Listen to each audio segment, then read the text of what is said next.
Every story has a soul, and every voice brings it to life. इतिहास के पन्नों में कुछ ऐसे साम्राज्यों का जिक्र मिलता है जिनकी ताकत, योद्धा और अनुशासन आज भी लोगों के दिलों में हैरानी जगाते हैं। उनमें सबसे रहस्यमयी और भयावह था उस्मानी साम्राज्य। सदियों तक यूरोप, एशिया और अफ्रीका की विशाल धरती पर शासन किया उन्होंने। लेकिन क्या आप जानते हैं, उस्मानियों की सेना को अजेय बनाने वाले केवल घुड़सवार या तोपें नहीं थीं, बल्कि एक खास वर्ग था, कुश्तीबाज। हाँ, आपने बिल्कुल सही सुना। ताकत और अनुशासन का अद्भुत संगम थे उस्मानी कुश्तीबाज। उनका शरीर लोहे की तरह मजबूत और हौसला पहाड़ों जैसा अटल। इतिहास कहता है ये पहलवान घंटों तक अपने कंधों पर ऊंट या लकड़ी से लदा गधा उठा सकते थे। सोचिए जरा, आज के दौर में जहां लोग जिम में हजारों मशीनों से ट्रेनिंग करते हैं, क्या कोई इतनी ताकत पा सकता है? लेकिन सवाल ये है, आखिर क्यों उस्मानी सुल्तान अपनी सेना को मजबूत बनाने के लिए इतनी बड़ी तादाद में पहलवान तैयार करते थे, और ये कैसे इतने ताकतवर बन जाते थे? इन्हीं सवालों के जवाब तलाशने के लिए हम शुरू कर रहे हैं हमारी आज की यात्रा, उस्मानी कुश्तीबाजों का रहस्य। पूरी सीरीज में हम जानेंगे उनकी ट्रेनिंग, उनका खाना, उनकी नींद, उनके युद्ध कौशल, यहाँ तक कि उनकी अनसुनी दास्तानें भी। सबसे पहले आइए जानते हैं उस्मानी साम्राज्य की ताकत का रहस्य। 14वीं सदी की शुरुआत से 20वीं सदी तक लगभग 600 साल वे दुनिया के सबसे शक्तिशाली साम्राज्यों में गिने जाते थे। उनके पास थे हजारों सैनिक, बेहतरीन हथियार और भयानक तोपें। लेकिन उनकी असली पहचान थी अनुशासन और शारीरिक सामर्थ्य। सुल्तान मानते थे, अगर सैनिक तन और मन से मजबूत होंगे तो साम्राज्य कभी कमजोर नहीं होगा। इसीलिए सैनिकों को केवल तलवार चलाना या घोड़े पर सवार होना ही नहीं सिखाया जाता था, बल्कि उन्हें शारीरिक रूप से इस कदर गढ़ा जाता था कि वे युद्ध के मैदान में दुश्मन के सामने अजेय बन जाएं। इसी सोच से जन्म हुआ एक खास वर्ग का, कुश्तीबाज सैनिकों का। कुश्तीबाज मतलब केवल खेल के अखाड़े के पहलवान नहीं, बल्कि साम्राज्य की जीवित किलेबंदी। उनकी ट्रेनिंग बेहद कठोर और जीवन सख्त अनुशासन से भरा। एक इतिहासकार ने लिखा था, उनमें से हर एक सैनिक का शरीर चलता फिरता तोप था। वे केवल शरीर ही नहीं गढ़ते थे, बल्कि युद्ध में हमेशा सबसे आगे रहते। हाथ से हाथ की लड़ाई हो या दुश्मन का किला तोड़ना हो, सबसे पहले इन्हीं पहलवानों को भेजा जाता। उनका मुख्य हथियार था कुल्हाड़ी, और जब उनके शरीर की ताकत और कुल्हाड़ी की धार मिलती तो दुश्मनों के लिए वह बन जाता मौत का जाल। उनकी एक और भूमिका थी दुश्मनों में डर पैदा करना। सिर्फ उनके शरीर का आकार देखकर ही शत्रु सैनिक कांप उठते।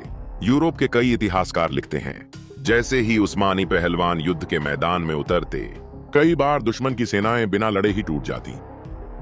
जरा सोचिए, ऐसे लोग जो अपने कंधों पर ऊंट उठाने की ताकत रखते थे, अगर वे युद्ध में एक साथ टूट पड़े तो कैसा भयावह नजारा बनता होगा। लेकिन सवाल यह भी है, आखिर इन पहलवानों को तैयार कैसे किया जाता था? कैसी होती थी उनकी रोजमर्रा की जिंदगी? क्या खाते थे वे? कैसे सोते थे?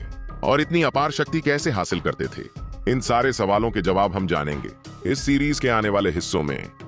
अब तक हमने जाना उस्मानी कुश्तीबाजों का परिचय और साम्राज्य की ताकत का रहस्य। अगले भाग में हम चलेंगे उन प्रशिक्षणशालाओं की ओर जहां से पैदा होते थे जीवित दानव। देखेंगे कैसे उन्हें बचपन से चुना जाता था, कैसी होती थी उनकी रोज की दिनचर्या, और किन खास नियमों से वे धीरे धीरे बनते थे अजेय योद्धा। तो अगला भाग मिस मत कीजिएगा। अगर यह वीडियो आपको अच्छा लगा हो तो लाइक जरूर कीजिए और चैनल को सब्सक्राइब कर लीजिए, क्योंकि आने वाले कहानी में हम लाएंगे और भी ऐसे राज जो आपको इतिहास के अंधेरों से सीधे रोशनी में ले आएंगे। किसी भी साम्राज्य की ताकत बनती है उसके योद्धाओं के दम पर, लेकिन उस्मानी साम्राज्य में केवल योद्धा नहीं बनते थे, वहां गढ़े जाते थे जीवित किंवदंती। इन किंवदंतियों को कहा जाता था कुश्तीबाज। इस भाग में हम चलेंगे उन प्रशिक्षणशालाओं में जहां साधारण लड़कों को ढाला जाता था। इतिहास के सबसे भयानक योद्धाओं में कुश्तीबाज बनाने की प्रक्रिया शुरू होती थी बचपन से ही। साम्राज्य के अलग अलग हिस्सों से मजबूत शरीर वाले, साहसी और असाधारण गुणों वाले लड़कों को चुना जाता। कई बार वे साधारण किसानों के बेटे होते, तो कभी पहाड़ी इलाकों से आने वाले बच्चे। सुल्तान के खास दूत गांव गांव घूमकर ढूंढते थे ऐसे लड़के जिनके शरीर में असामान्य ताकत झलकती हो, जैसे कोई बालक अकेले पेड़ की डाल तोड़ दे हो, या खेत में काम करते समय बैल का जुआ अकेले कंधे पर उठा ले। इन बच्चों को साधारण खेलों से परखा जाता, दौड़ कूद, हाथ से हाथ की कुश्ती, जो दूसरों को हरा देते। उन्हें भेजा जाता साम्राज्य के खास प्रशिक्षण केंद्रों में, और जैसे ही वे वहां पहुंचते उनकी जिंदगी बदल जाती। ये प्रशिक्षणशालाएं कोई आम स्कूल नहीं थीं, ये थीं किले जैसे मजबूत बैरक, जहां हर पल की जिंदगी नियमों में बंधी होती थी। सुबह सूरज निकलने से पहले ही बिगुल बजता, सबको उठना होता। पहला काम लंबी दौड़, कई मील तक दौड़ना, ताकि शरीर और मन दोनों मजबूत हों। इसके बाद शुरू होती थी कसरत, लोहे की गेंदें, भारी पत्थर, यहाँ तक कि गीली लकड़ी के गट्ठे उठाकर व्यायाम कराया जाता। हर प्रशिक्षणार्थी को रोजाना कम से कम 6 घंटे शारीरिक अभ्यास करना होता, सिर्फ मांसपेशियां बनाने के लिए नहीं, बल्कि शरीर को सहनशील बनाने के लिए, क्योंकि युद्ध भूमि में उन्हें घंटों लड़ना पड़ता था। और इसके लिए सबसे जरूरी थी सहन शक्ति। सोचिए, एक साधारण दिन, सुबह दौड़, उसके बाद वजन उठाना। कोई कंधे पर पत्थर की चट्टान रखकर आधे घंटे तक खड़ा रहता, तो कोई दोनों हाथों से लोहे की मोटी जंजीरें खींचता। दोपहर को शुरू होती असली कुश्ती। हर कुश्तीबाज को रोजाना कम से कम 5 से 6 मुकाबले लड़ने पड़ते। हार का मतलब था अपमान, इसलिए हर कोई पूरी ताकत झोंक देता। शाम होते ही फिर अभ्यास, लेकिन इस बार हथियारों का। हालांकि वे कुश्तीबाज थे, लेकिन युद्ध भूमि में हथियार चलाना अनिवार्य था। उन्हें सिखाई जाती थी तलवार, कुल्हाड़ी, भाला और ढाल की कला। कुश्तीबाजों का खाना भी आम लोगों से बिल्कुल अलग था। उन्हें रोजाना भरपूर मांस खिलाया जाता, खासकर भेड़ का मांस, साथ में दूध, मक्खन, बादाम, खजूर और अनाज से बने व्यंजन। उनके आहार में कार्बोहाइड्रेट और प्रोटीन की मात्रा बहुत ज्यादा होती, जिससे उन्हें तुरंत ऊर्जा मिलती और मांसपेशियां मजबूत होती। खाने का समय तय था और उसकी निगरानी करते थे अलग कमांडर। सिर्फ शरीर नहीं, बल्कि मन को भी मजबूत बनाया जाता था। हर दिन तय समय पर ध्यान या प्रार्थना करनी अनिवार्य थी, इससे मन स्थिर होता। प्रशिक्षणशाला में नियम इतने सख्त थे कि आज्ञा न मानने पर सजा और आलस करने पर दंड मिलता। धीरे धीरे सालों की मेहनत से एक साधारण लड़का बन जाता जीवित योद्धा, जिसे देखकर दुश्मन कांप उठते। जरा सोचिए, एक किशोर जो कभी खेतों में बैल चराता था, कुछ ही सालों की ट्रेनिंग के बाद बन गया अजेय योद्धा। अगर आपसे कहा जाए कि हर दिन दौड़, वजन उठाना और लगातार कुश्ती लड़नी है, तो आप कितने दिन टिक पाएंगे? इस भाग में हमने जाना कैसे बच्चों को चुना जाता था, कैसी होती थी उनकी प्रशिक्षणशाला और कैसे चलता था उनका रोजमर्रा का अभ्यास। लेकिन अब भी बाकी है उनकी जिंदगी का एक रहस्यमय पहलू, उनके शरीर को गढ़ने की विशेष तकनीकें। अब हम जानेंगे कैसे वे इतने ताकतवर बनते कि घंटों तक ऊंट उठाए रह सकते या अपनी कुल्हाड़ी से दुश्मनों के किले तोड़ डालते। यकीन मानिए, ये हिस्सा आप किसी भी कीमत पर मिस नहीं करना चाहेंगे। किसी योद्धा की ताकत सिर्फ उसके हथियार या प्रशिक्षण पर निर्भर नहीं करती। असल ताकत पैदा होती है उसके शरीर के भीतर से, और उस ताकत का स्रोत है खाना, आराम और अनुशासन। उस्मानी साम्राज्य के कुश्तीबाज जानते थे, अगर शरीर को सही देखभाल दी जाए तो युद्ध भूमि में दुश्मन के सामने खड़े रहना नामुमकिन नहीं। सबसे पहले बात करते हैं उनके भोजन की। हर कुश्तीबाज का आहार तय किया जाता था साम्राज्य के चिकित्सकों और प्रशिक्षकों द्वारा। सबसे ज्यादा महत्व दिया जाता था प्रोटीन और ताकत बढ़ाने वाले भोजन को। भेड़ का मांस, गाय का मांस, मछली, दूध, दही और मक्खन, ये सब उनके रोज के भोजन का हिस्सा थे। सुबह के नाश्ते में मिलता रोटी, दूध, बादाम और खजूर, दोपहर में मांस और चावल, और रात में अन्न के साथ भरपूर सब्जियां। उनके लिए खास तौर पर बनाया जाता था पहलवान भोज, जहां परोसी जाती थी भेड़ के मांस की स्ट्यू, गर्मा गर्म रोटी और मक्खन।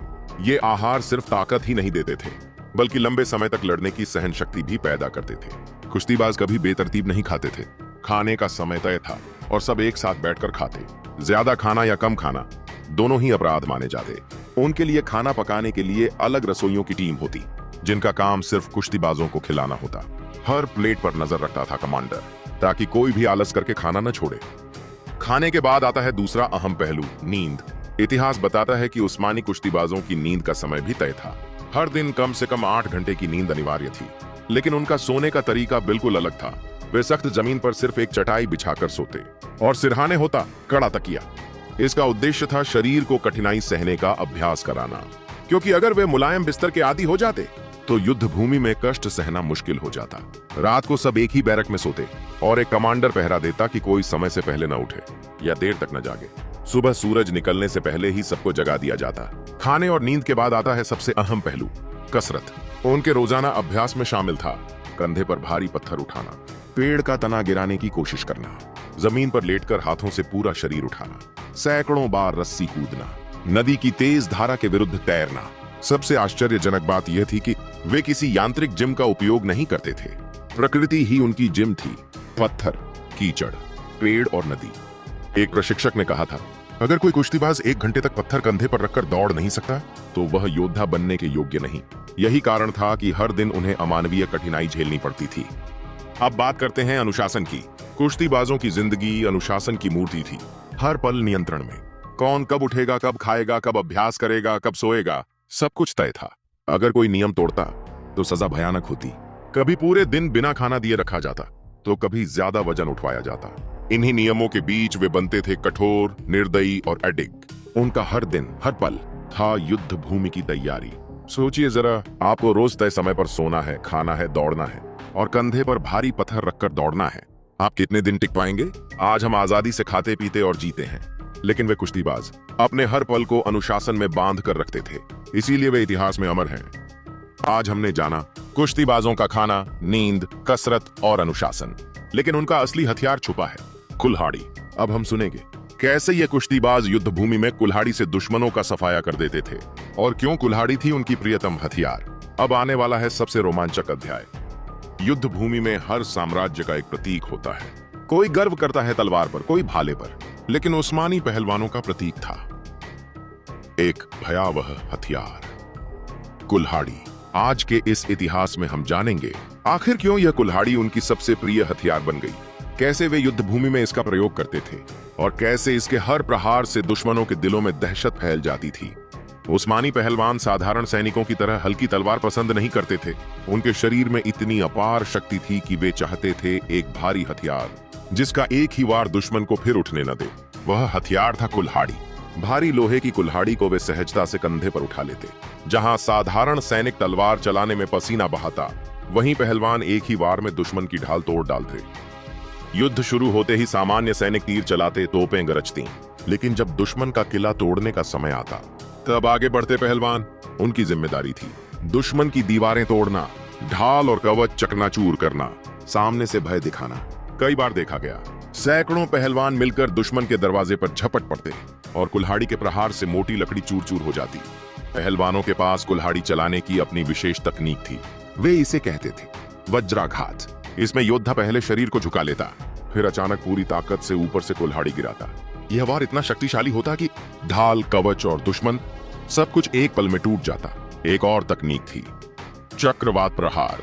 इसमें पहलवान पहले पूरे शरीर को घुमाता, फिर बगल से कुल्हाड़ी को झोंक देता। इस वार में पूरे शरीर की शक्ति समा जाती और एक साथ कई दुश्मन घायल हो जाते। सिर्फ प्रहार ही नहीं, पहलवानों की मौजूदगी ही दुश्मन के लिए डर थी।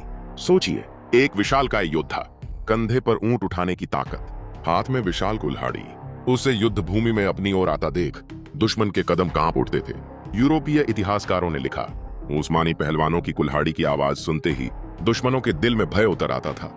जब सैकड़ों पहलवान एक साथ कुल्हाड़ी चलाते तो उनकी गड़गड़ाहट दूर से बिजली कड़कने जैसी सुनाई देती। इतिहास में वर्णन मिलता है, कभी एक अकेला पहलवान 5 दुश्मनों को कुल्हाड़ी से पछाड़ देता, कभी कोई एक ही वार में घोड़े और सवार दोनों को गिरा देता।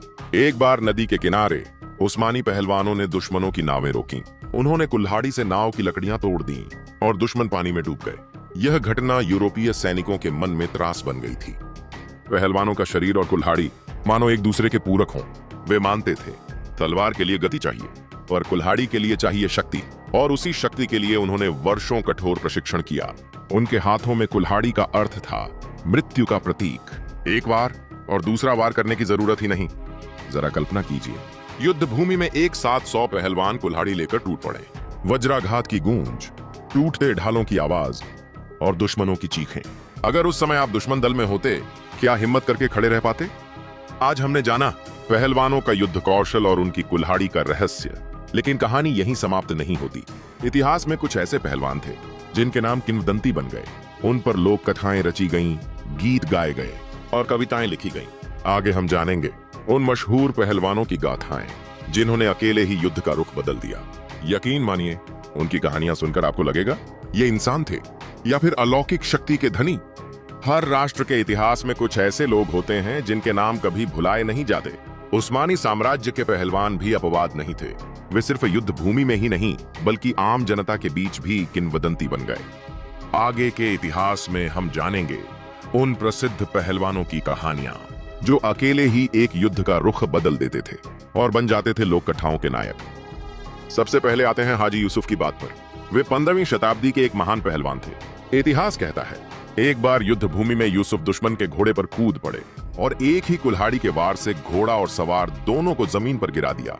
लोग उन्हें कहते थे आयरन आर्म यूसुफ, यानी लोहे का हाथ यूसुफ। कहते हैं उन्होंने कभी अपने कंधे पर पूरी भेड़ उठाकर 10 मील पैदल चल लिया था। उनकी अपार शक्ति ने उन्हें सैनिकों ही नहीं, आम लोगों का भी नायक बना दिया। दूसरे किंवदंती पहलवान थे कोरकुत अली। वे अनुशासन और निष्ठा के प्रतीक माने जाते थे। कहा जाता है उन्होंने कभी भी सेनापति के आदेश की अवहेलना नहीं की। एक युद्ध में जब उनकी पूरी टुकड़ी घायल हो गई, तब अकेले कोरकुत अली ने कुल्हाड़ी से दुश्मन को रोके रखा जब तक नई सेना नहीं आ गई। यह देखकर दुश्मन भी हैरान रह गए। उन्हें कहा जाता था एक आदमी यानी पूरी सेना। उस्मानी सैनिकों का एक प्रसिद्ध वाक्य था, जब तक कोरकुत जिंदा है दुश्मन हमेशा डर के साए में जिएगा। इतिहास में एक और नाम बड़ा मशहूर है, देली अहमद। देली का अर्थ है पागल या उन्मत्त। उन्हें यह नाम क्यों मिला? क्योंकि युद्ध भूमि में वे इतने निडर थे कि कभी अपनी जान की परवाह नहीं करते थे। कहा जाता है अहमद अक्सर रात के अंधेरे में अकेले दुश्मन के शिविर में घुस जाते और कुल्हाड़ी से दीवारें तोड़ डालते। उनके अचानक हमले से दुश्मन दहशत में भाग खड़े होते। लोक कथा कहती है एक बार उन्होंने दुश्मन के भाले का वार अपने शरीर पर सहा, फिर भी लड़ते रहे आखिरी सांस तक। उनकी यह वीरता ही उन्हें किंवदंती बना गई। उस्मानी साम्राज्य के एक और महान योद्धा थे ब्लैक मुस्तफा। वे कुश्ती और कुल्हाड़ी दोनों के उस्ताद थे। कहा जाता है उनके वार से दुश्मन की ढाल पलक झपकते टूट जाती थी। इतिहासकारों ने लिखा है एक युद्ध में मुस्तफा ने अकेले ही दुश्मन के 12 सैनिकों को कुल्हाड़ी से परास्त कर दिया। लोग उन्हें कहते थे काला तूफान, क्योंकि जब वे युद्ध भूमि में उतरते तो लगता मानो काला तूफान सब कुछ बहा ले जाएगा। इन पहलवानों की वीरता सिर्फ इतिहास तक सीमित नहीं रही। उन पर गीत लिखे गए, कविताएं रची गईं और लोक कथाएं गढ़ी गईं। तुर्की के गांवों में आज भी लोग योरुक गीत गाते हैं, जिनमें इन पहलवानों की बहादुरी का वर्णन होता है। बचपन से ही बच्चे सुनते आए हैं कैसे एक पहलवान ने अकेले दुश्मन का दरवाजा तोड़ा, कैसे कोई अनुशासन का प्रतीक बना और कैसे किसी ने भयावह योद्धा बनकर दुश्मनों में त्रास फैला दिया। बेशक इन कहानियों का हर हिस्सा पूरी तरह सत्य न हो, कई बातें लोक कथा हैं, कई इतिहास की अलंकार, लेकिन यह निश्चित है ये किंवदंतियां साबित करती हैं कि उस्मानी साम्राज्य में पहलवान कितने महत्वपूर्ण थे। वे सिर्फ योद्धा नहीं थे, बल्कि लोगों के लिए प्रेरणा बन गए। उनका नाम सुनते ही सैनिकों में नई शक्ति जाग जाती और आम जनता के दिलों में साहस। जरा सोचिए, अगर 1000 साल बाद आपके नाम पर भी लोक कथाएं कही जाएं, लोग कहें आप अदम्य थे, निडर थे, किंवदंती थे, तो आपको कैसा लगेगा? क्या आप भी ऐसा जीवन जीना चाहेंगे जो सिर्फ आपके लिए नहीं बल्कि आने वाली पीढ़ियों के लिए प्रेरणा बन जाए?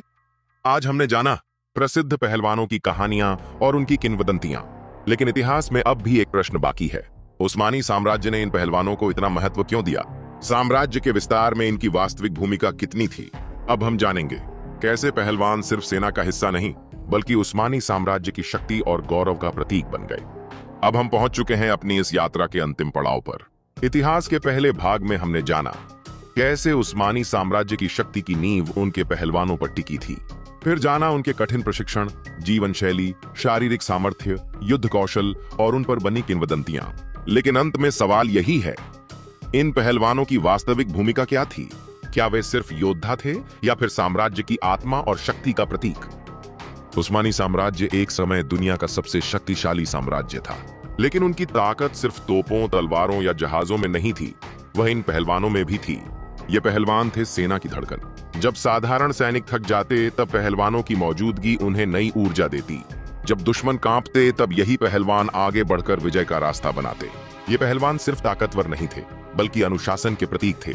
उनका भोजन, नींद, व्यायाम सब कुछ सख्त नियमों के तहत चलता था। उनका जीवन ही बन गया था अनुशासन, और यही अनुशासन उस्मानी सेना को बाकी सेनाओं से अलग करता था। पहलवान सिर्फ युद्ध के नायक नहीं थे, वे साम्राज्य की पहचान थे। जैसे रोमन साम्राज्य अपने ग्लैडिएटर्स पर गर्व करता था, जापानी अपने समुराई पर गर्व करते थे, वैसे ही उस्मानी साम्राज्य गर्व करता था अपने पहलवानों पर। उनकी ताकत ही साम्राज्य की ताकत, उनका साहस था सुल्तान का साहस, उनकी विजय थी पूरे राष्ट्र की विजय। ये पहलवान सिर्फ सेना तक सीमित नहीं थे, वे जनता के लिए प्रेरणा बन गए थे। उनकी गाथाएं सुनकर नौजवान व्यायाम और कुश्ती में उतरते। कवियों ने उनके लिए गीत लिखे, गांव-गांव में उनके किस्से सुनाए जाते। उनकी जिंदगी ने लोगों को यह सिखाया, ताकत और अनुशासन जब दोनों साथ हों तभी सच्ची विजय संभव है। आज सैकड़ों साल बीत चुके हैं, उस्मानी साम्राज्य का नाम इतिहास के पन्नों में रह गया, लेकिन उनके पहलवानों की कहानियां आज भी जीवित हैं। आज भी तुर्की के गांवों में कुश्ती के अखाड़े सजते हैं। विजेता को आज भी कहा जाता है पहलवान यानी सच्चा योद्धा। यह परंपरा बताती है कि उस्मानी पहलवान सिर्फ इतिहास नहीं बल्कि जीवंत विरासत हैं। अब सवाल आपसे, अगर आप उस दौर में जन्मे होते तो क्या पहलवान बनना चाहते? क्या आप इतनी शक्ति, अनुशासन और साहस लेकर रणभूमि में खड़े हो पाते, या फिर दूर खड़े होकर सिर्फ उनकी कहानियां सुनने में संतोष करते? दोस्तों, इसी के साथ समाप्त होती है हमारी ये विशेष श्रृंखला, उस्मानी पहलवानों की गाथा। हमने जाना कैसे उनका जन्म होता, कैसे वे प्रशिक्षण लेते, कैसे युद्ध करते और कैसे किंवदंती बन जाते। इनकी कहानी हमें यही सिखाती है, ताकत और अनुशासन मिलकर ही असंभव को संभव बना सकते हैं। आशा है यह श्रृंखला आपको पसंद आई होगी। अगर अच्छी लगी हो तो लाइक करें, शेयर करें और चैनल को सब्सक्राइब करना न भूलें, क्योंकि इतिहास का हर अध्याय हमें कुछ नया सिखाता है।